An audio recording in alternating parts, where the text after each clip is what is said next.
20 seconds left. Okay. 13 seconds left. I will be quiet at times. If they're talking, I'm gonna subside myself and not cut them off. Okay? But here we go. Let's do it. Thank you Google for the donation. Trailer, let's go.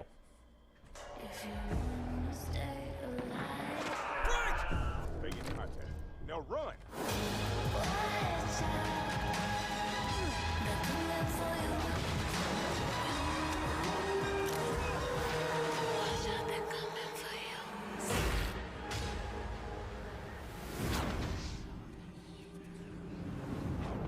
Hello guys, nice to meet you. I'm Leah, and this is Dying to Know. If you're dying to know what's going on in the world of Dying Light 2, then you're in the right place. Here we'll be showing you all the news, the latest from the Dying Light world. We'll be announcing a few contests, we'll be talking to developers, and probably most importantly, we're going to be showing you a brand new gameplay trailer where you can see the current state of the Dying Light 2 game. But first, there's someone here I need to introduce you to. It's Aidan Caldwell. I'm a pilgrim. I knew it. An outcast. I knew it. Roaming like a Japanese Ronin or an Old West desperado. My past is dark, but my future has a tiny, dying light at the end of this tunnel. Hello, guys. My name is Jonah Scott, and I voice Aidan Caldwell in Dying Light 2. But before that, I'm going to host this program with Leia, if you don't mind. My pleasure. Well, I'm ready. Jonah's definitely ready, and I hope you're ready. So if you're dying to know, just like us, then stick with us. I knew it. I knew he went to Poland for Dying Light 2. The story told in Dying Light 2 occurs 20 years after the events of the first game. And if you're wondering what happened in those intervening 20 years, well, there's no better person to ask than the Dying Light 2 world director, Thomas Gabau, with who I'll be talking in just a moment. And after that, I'll be speaking with Piotr Jamenek, the narrative director of the game, so about the characters that appear in Dying Light 2.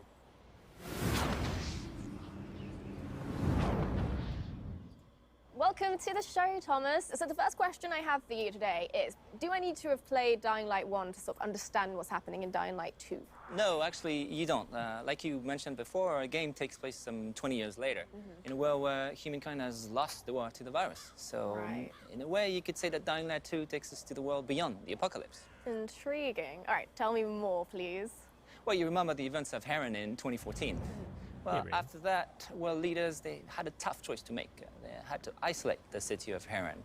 Right. For that, they created an exclusion zone.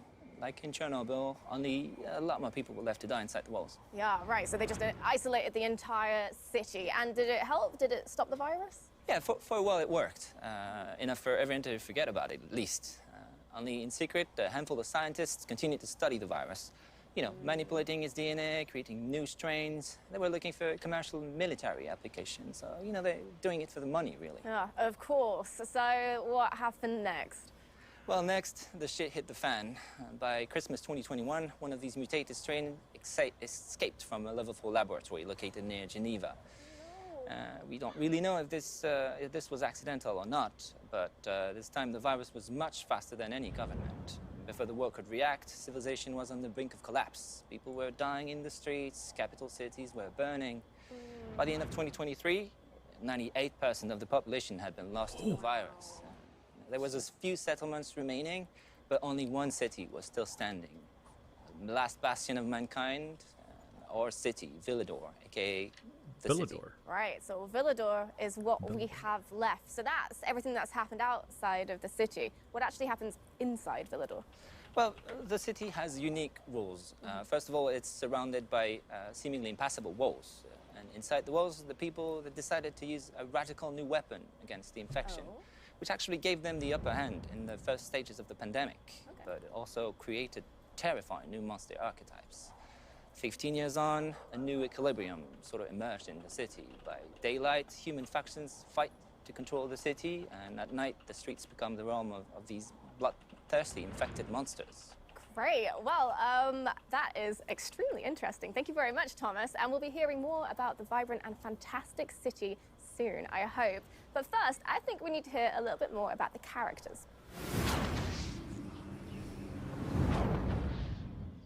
Our second guest is a man of two industries, cinema and gaming. In a previous life, he wrote the hit HBO series Wataha? Wataha, yeah. Wataha. And then he moved on to Techland to become a narrative director. Piotr Jamenek. Hi, guys. Thank you. So we have plenty of time to talk about the rest of the characters in Dying Light 2. There are tons of them. But today, I think we want to focus on Aidan Caldwell, the protagonist. You want to talk more about him? Or? Yeah, sure. So, Aiden, he's the member of Outcasts, you know? The group of people traveling through this dangerous world of Dying Light 2, called pilgrims, because he's looking for his relative. The person whom he lost many, many years ago. And that person is his only memory from the past, and the only answer to whom Aiden really is. Aiden is a really rich, deep character, very much cooler than I am. Oh, no, come on. I mean, he can run across buildings, jump from rooftop to rooftop, use all kinds of weapons. Yeah, well, you know, he didn't have much choice. This world is full of infected, bloodthirsty creatures, so he didn't have much choice, right? The weak die, the strong survive, and Aiden, he just has to be strong. But why did he come like that? Why him? That's the main question of the game, and the player will have opportunity also to decide how Aiden will evolve. Will he help the weak? Will it distract him from his main goal? Or maybe he will just strive to the end of his search as soon as possible. I can't imagine trying to survive or live in a city like that as a lone wolf by yourself without any kind of support. Well, he's not gonna be alone, you know. He will meet many people. But again, depending on the player choices, some of them will become his allies, but some of them will become his enemies. One of the group he will encounter are the Night Runners, the former special force officers who were sick of the army's cynicism and lack of concern for common people. But they were brave enough to help the people during the night. And the night, as you know, is pretty horrifying in the game. Yeah, so Aiden joins them, joins the Night Runners? Oh, that's the question, my friend. The player will have to answer too. I won't spoil the pleasure of discovering Aiden's actions and true motivations, but what I can share with you is the fact that we really put big effort to make this character and many others complex and multidimensional. But there is so much more to be discovered during the game. Oh, that's fascinating. Can't wait to learn more. Thank you so much, Piotr. Thank you. Thank you. So before we watch the gameplay trailer of Dying Light 2 for the first time, we need to talk about something which is basically at the center of the Dying Light universe. There's so much information in this. Over the past few years, Dying Light has amassed over 23 million players That's us. and a 95% positive review rating on Steam. Which in Steam Talk is overwhelmingly positive, so bravo. Yeah, we'd like to take a few seconds and thank you guys. Thank you all for being on this journey with us. Thank you for sharing your love with others of Dying Light. And thank you for these great moments absolutely spent awesome. together. I love this. Dying Light 1 has Alf, some you were in there. amazingly creative fans, which is fantastic, pardon the pun, because we're going to be starting a brand new contest which will combine your love of Dying Light with that same creativity. With the release date of Dying Light 2 drawing ever closer, we'd like to extend our hand and invite you to make the community a little bit bigger. If you find yourself skilled in the ways of visual arts, writing, or costumes and cosplay, please join the Dying Light universe. So check out dyinglightgame.com/contest, and if you win, there's a fantastic monetary prize on the line. But also, there's some other great rewards you could be in with a chance with winning as well. Like Platinum Edition of Dying Light. I absolutely love all this stuff that Look they're at doing for the this. community. This is the finest This is edition amazing. of Dying Light ever made. This is the Platinum Edition of Dying Light. This has every bit of content ever released for Dying Light in one place. It's massive. I mean, look at it. For those of you who haven't experienced Dying Light yet, we are introducing Dying Light 1 Platinum Edition. It's the biggest and most complete edition to have ever existed. And we're offering it to you now at an historically low price. All the content, lowest price. It's literally no better time to buy than now, and you can get it on Steam, Xbox, and PlayStation. Get your Platinum Edition of Dying Light Do now. it. This is the best offer, like, ever. I guess we don't have time to go over everything that's in the Platinum Do it. Edition, but it is everything. This is how it looks. Ooh.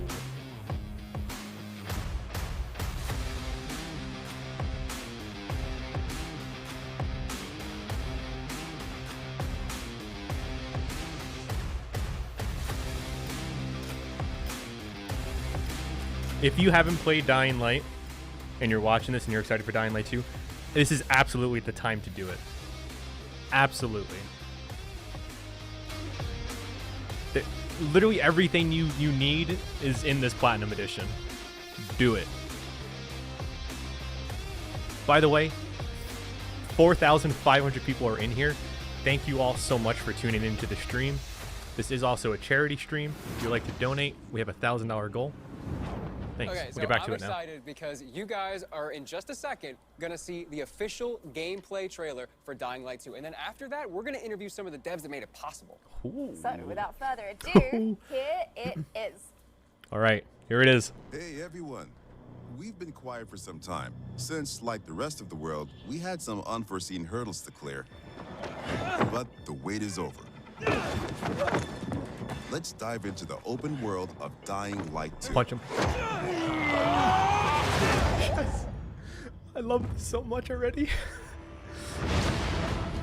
The last slice of Dying Light 2 showcased the mission from the main storyline.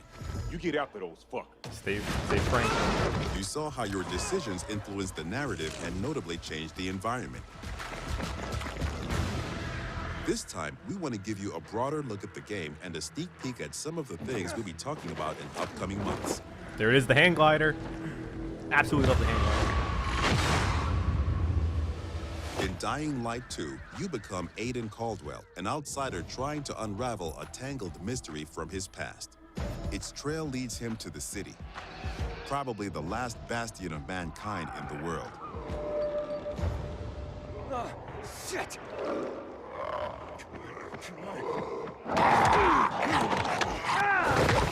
At first, you feel like this intense, brutal place will tear you apart. But then you meet the Night Runners, veteran survivors who help people in better days. By the way, I'm Aidan. You were a night runner. You used to help people, remember? Night runners are gone. Finished. A myth. And although it's not entirely clear you can trust them, you need allies in the dark.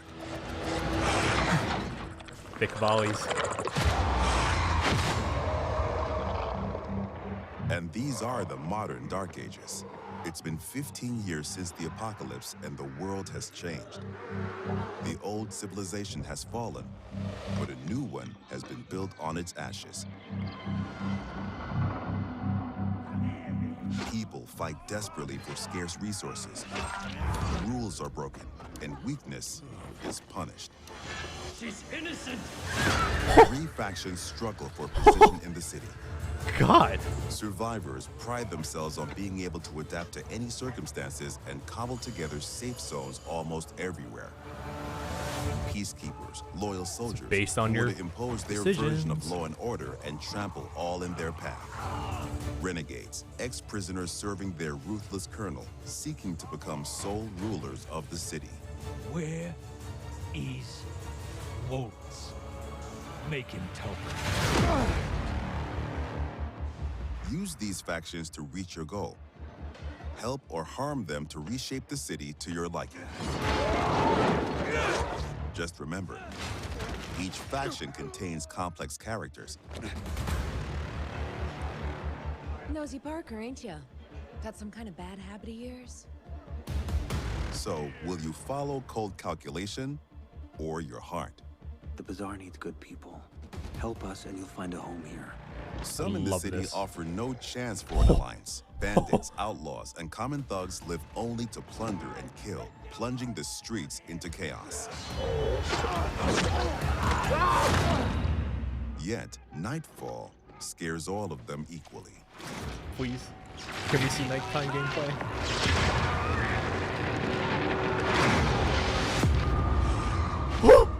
It's time. Darkness changes It's the time. rules of the world. As the light fails, monsters crawl out of hiding to prey on the poor souls caught outside the safety of UV rays. Hordes of infected pour into the streets like decaying Love lava. this. The deadly spawn of 15 years of mutation and evolution. Oh! Oh my god!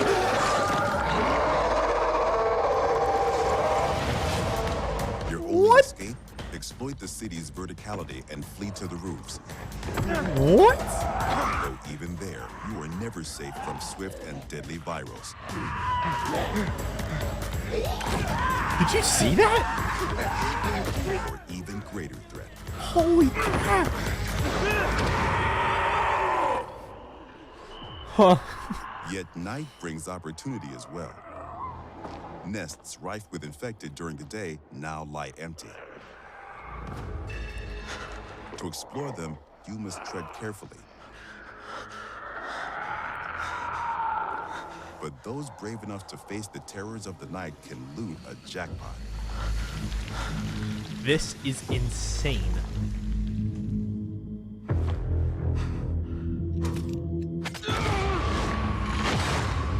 This is insane. Luckily, you have all the tools you need to survive. Your extraordinary parkour skills allow you to navigate even the most treacherous terrain. Oh my god. Blue garbage bags. There's so much to dive into this. This is absolutely insane. This is... On the roofs, you can count on your parkour acrobatics to save your life. But often, you'll have to face your enemies head on. And then you have to be smart, resourceful, I like this. and determined. We've worked hard on the essence of our combat, making sure swinging a big, meaty weapon is fun, satisfying, and well executed. But even the most brutal fights can be tactical as well. You have multiple ways to hone your skills toward the gameplay style that suits you best. It's up to you if you focus mostly on mobility and parkour, or aggressive, blunt force combat, or a crafty approach where the tools you've created get the job done. Every ability you learn can be a game changer and possibly a new favorite move. What is going on? Things move fast and quick in Dying Light 2. Each moment matters. Each move could mean triumph or defeat. Bye. Choose your actions and friends carefully. Everything you do in the city can reshape the gameplay environment, change the course of the narrative, and decide the fate of the city's residents. But most importantly, you decide your own fate as well. You're about to turn. Make sure to stay human. Stay human.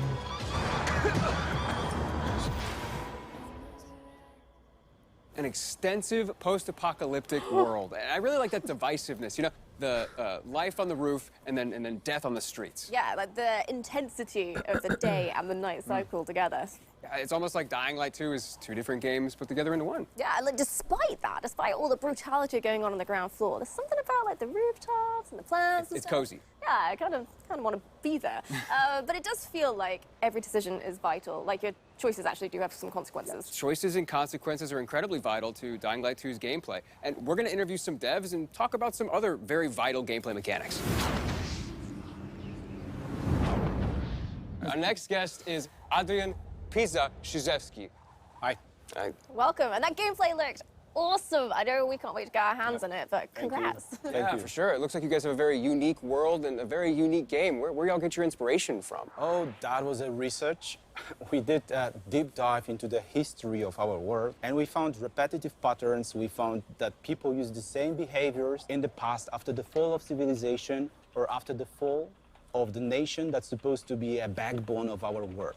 So our approach was super simple. We just copycat those behaviors and attitudes and show you how our world would look like after the fall. However, it's kind of obvious that the main reason that civilization fall is virus pandemic or eventually the economical collapse. Yeah, that's basically obvious thing.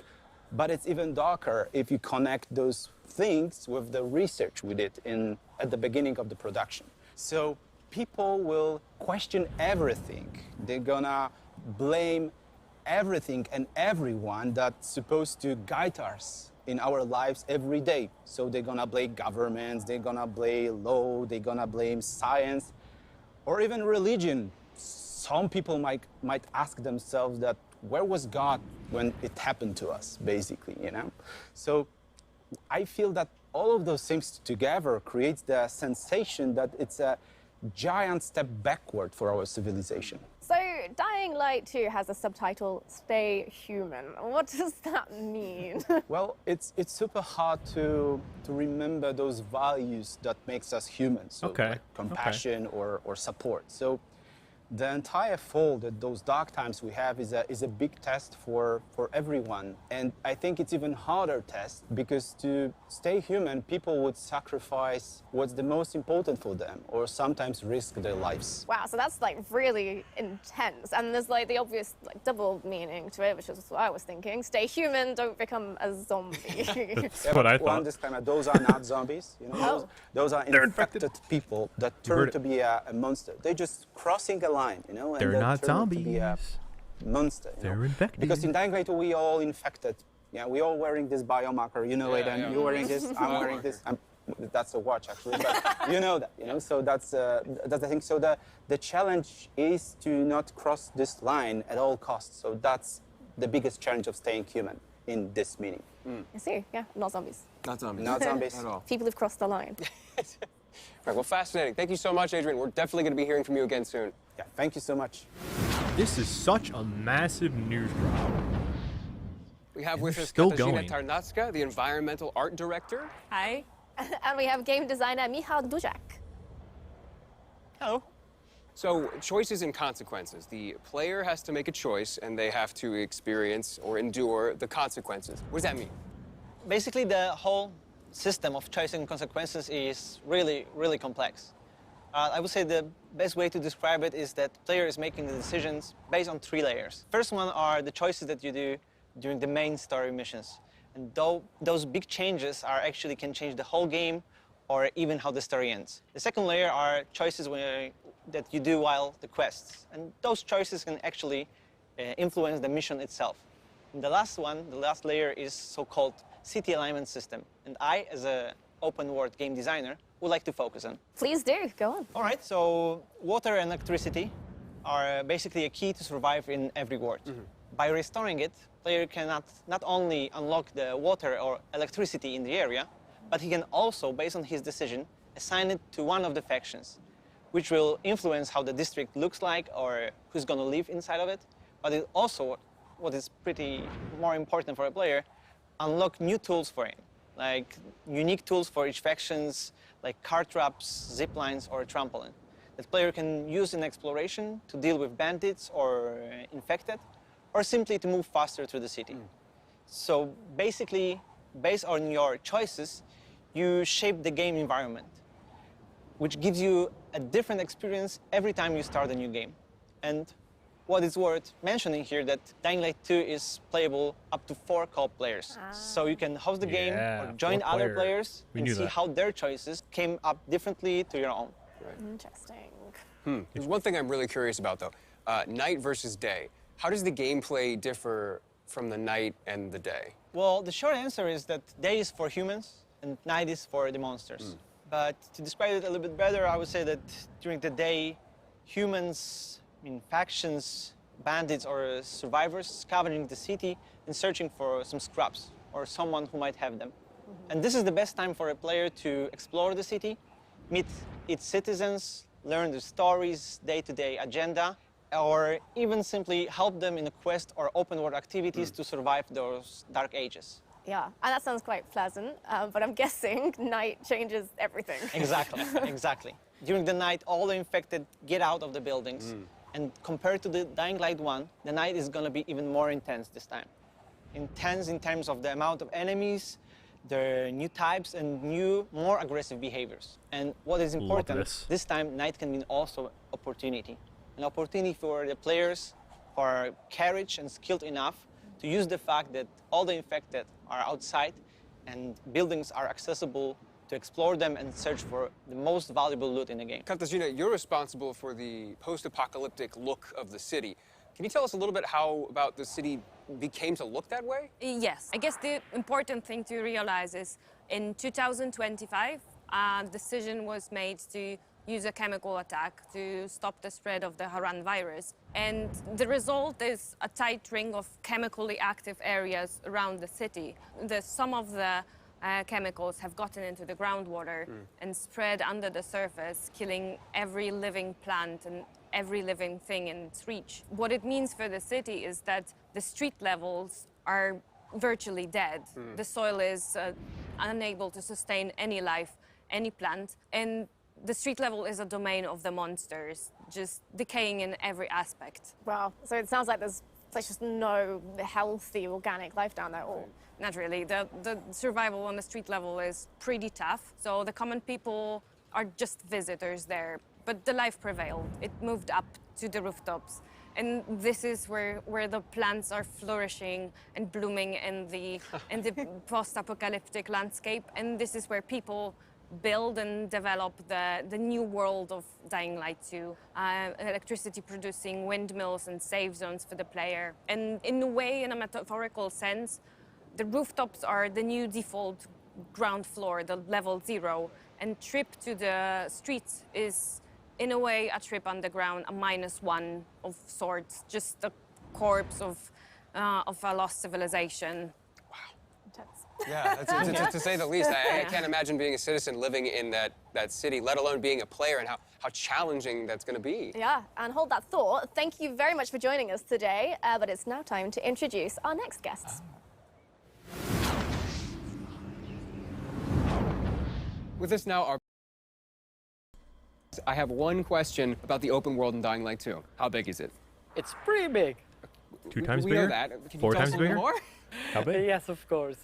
The map in Dying Light 2 is divided into 2 huge regions and several zones. Okay. There are plenty leftovers from the lost civilization for you to scavenge. But we didn't want our players to perceive the map only horizontally, so we see the map as a multi-level 3D world that supports your traversal and helps you solve parkour puzzles. Yes, in-house we call it multi-layer open world exploration. And you know, the movement system from Dying Light 1, we remove every restriction from the player. You can move everywhere you want, how you want to do it. And when I think about it, I think that was a massive big change. challenge for us to create a geometry that supports all of that. And we did it, and I think we did it well. Doing the same thing in Dying Light 2 wasn't our goal. We want to make one or more step forward to surprise the player expectation. That's why we doubled the number of parkour moves. Doubled, and I mean, it's not like there was a shortage in Dying Light 1, so what? Yes, the iconic Dying Light 1 parkour is essential there. We improve it.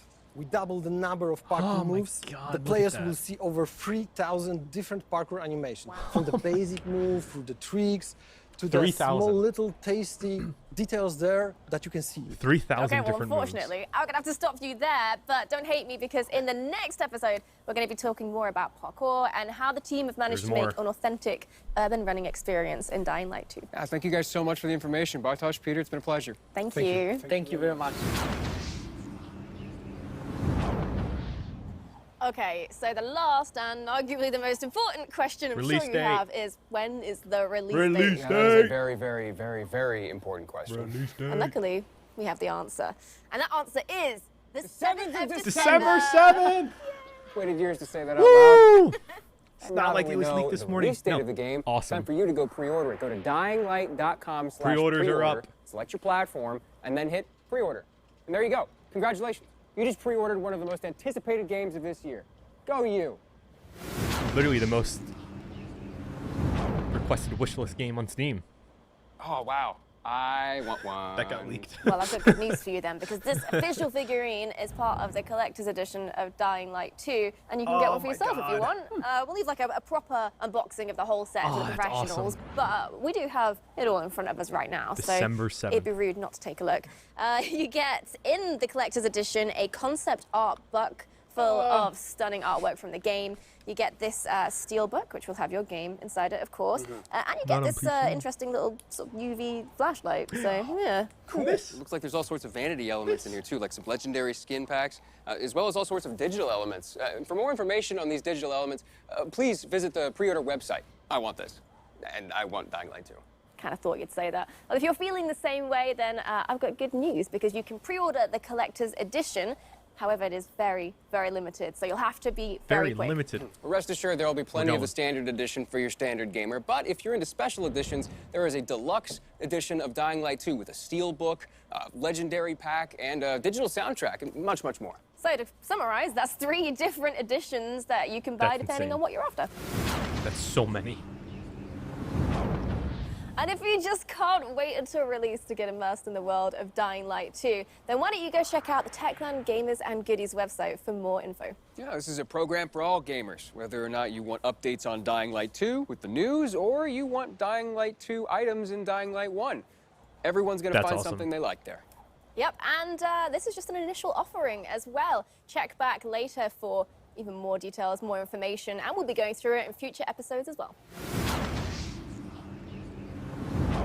That's it. Don't forget to pre-order the game and take part in our contest. Wow. Details are on the game's website. And here's a sneak peek at the topic of the next episode. Thank Oh you for my watching. God, Stay safe there's out there. more. Bye. See ya. Is it the infected? Is it the infected news drop? Yeah. Or nighttime?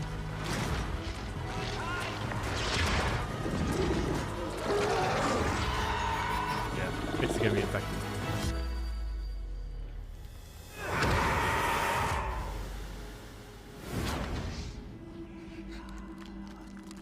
There it is.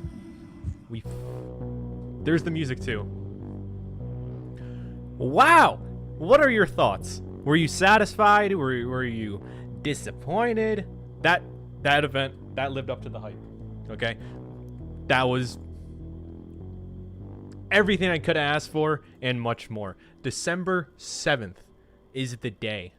December 7th. We'll let this finish out so then I can go back and we'll dive into it. We'll do a lot of analyzing. There's 100,000 people watching this live stream. Wow, that's absolutely insane. There was a donation, 100K.